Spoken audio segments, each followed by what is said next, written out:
My name is Alina, and for 25 years I lived as a daughter who was never recognized. Before I begin, if you love real-life stories about betrayal, revenge, and justice, make sure you hit that subscribe button, like, and share this video. Now, this all started last night when my phone rang around midnight. It was an unknown number, and when I answered, a cold, calm voice said, "Your father is dying. Come now." I froze. That voice. I knew it. It belonged to Salma, my father's new wife. I didn't know whether to scream or run. She continued, "Your kidney is the only one that can save him. If you refuse, everything will fall apart."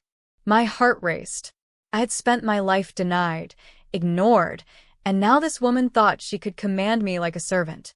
I rushed to the hospital, my stomach twisting with anger and fear.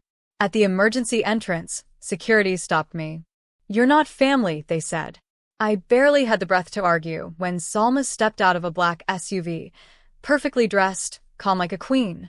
"Alina," she said, smiling coldly, "you will donate, or your mother will pay the price." My hands shook. The same father who had rejected me for all these years lay in a room just ahead, unconscious. I wanted to run, but I knew I couldn't leave him there alone under her control. I ran to my mother's house afterward. She was calm, almost eerily so, as if she expected this. "Alina," she said softly, "he denied you because he feared the truth. You were supposed to vanish." My blood boiled. I asked, "What truth?" She explained how my father had publicly rejected me at birth, telling everyone I wasn't his, humiliating both of us.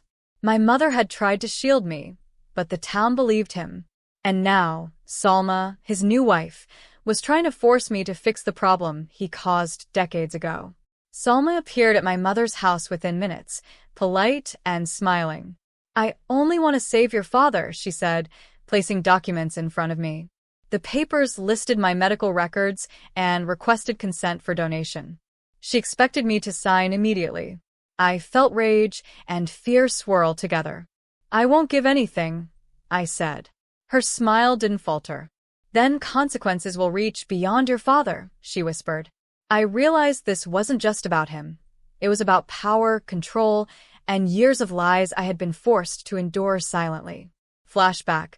I was a small child, listening from behind a door as my father pointed at my crib and said to the town, "That child is not mine." The words burned into my memory. People laughed. I felt invisible, erased. My mother had to hold back tears, and the shame became a story whispered through the neighborhood.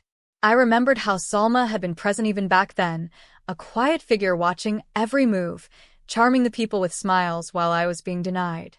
Years later, Salma had become the beloved figure of the community. She donated to charity, visited schools, and even helped the sick. Everyone called her an angel. Gideon, my father, fell in love immediately. They married, and Salma's charm hid the darkness she carried. But something about her always felt strange. Relatives she touched often fell ill. Dreams became nightmares. Small accidents kept happening around her. Yet no one questioned her. I decided to investigate. I found an old nurse who once worked at my father's clinic. She whispered that Salma had a history. Men she married would mysteriously fall ill, and children were often forced into impossible decisions. Before she could explain further, the lights went out. The air thickened. I felt a presence, and my instinct screamed. Someone or something was warning me. Driving home, I saw a goat standing in the middle of the road. I swerved, and the goat collapsed suddenly. I felt watched. My phone buzzed with a message. "Stop digging." I clenched the wheel, realizing Salma was already aware of my moves. Nothing could be trusted. Even the world seemed to tilt against me. Back at the hospital, I learned Gideon's kidney failure progressed unusually fast. Salma whispered to the doctor, and he left the room, nervous. I noticed a folder dropped on the floor as he walked out. I picked it up and saw test results from months ago. His kidneys had been fine. Salma had lied. Salma scheduled donor testing immediately, expecting compliance. The nurses looked nervous when I was called for tests. One whispered, "Don't drink anything they give you." My hands shook. I knew now this was more than medical, it was control, a trap. Salma brought tea to relax me. I pretended to sip, pouring it into a tissue. Minutes later, a bruise appeared on my arm, shaped like a ring. My blood ran cold. The hospital lights flickered, and Gideon suddenly screamed. Salma moved to inject him again. I felt powerless, yet alive. Gideon called my name, terrified. "Alina, don't trust her," he whispered. Salma's eyes burned into me, saying without words that everything was under her control. I knew I needed help. I found Mama Tani, a nurse who had tried warning me before. She revealed the truth.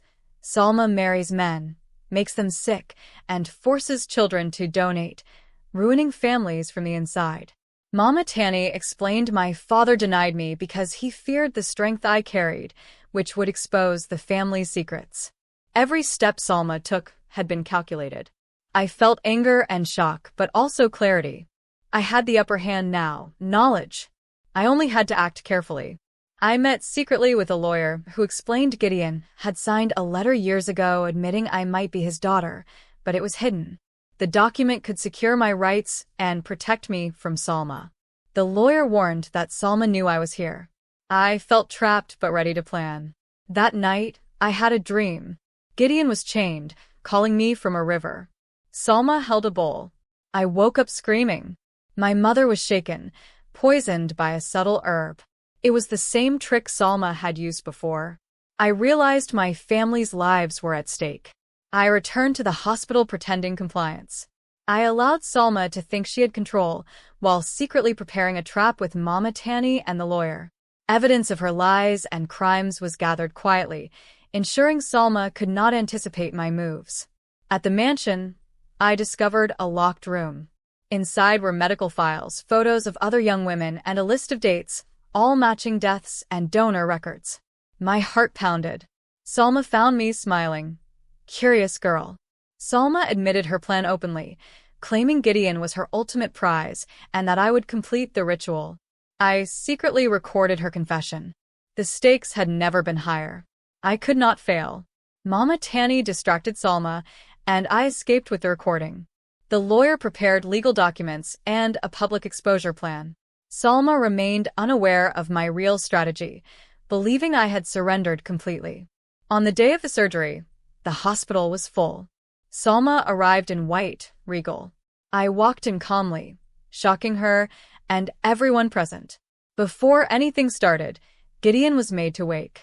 He saw me, weak but conscious, and whispered, "I denied you because you are my daughter."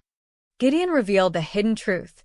He denied me to hide illegal family dealings and protect secrets Salma would exploit. The recording played over the hospital speakers, exposing Salma's entire operation. Security and staff were shocked.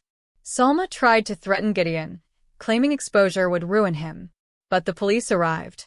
All evidence, the documents, and the recordings made her confession undeniable. Her calm demeanor shattered instantly. Gideon, weakened by illness and guilt, broke down in front of everyone. He begged for forgiveness, realizing he had lost his daughter and integrity simultaneously. I stood firm, refusing to donate. I had power now. Salma was arrested. Gideon faced the consequences of decades of lies. My mother recovered from poisoning. Our family property and rights were legally restored. Justice had been served. I finally sat alone, reflecting on everything. For 25 years, I had been denied. Now, I was free, respected, and vindicated. I whispered to myself, blood alone does not grant power. Character and courage do. And I learned a painful lesson. Sometimes, the worst enemies live in your own house. Thanks for watching. Please like and subscribe. Comment your thought below. Remember, I love reading what you think. Bye. See you next Sunday.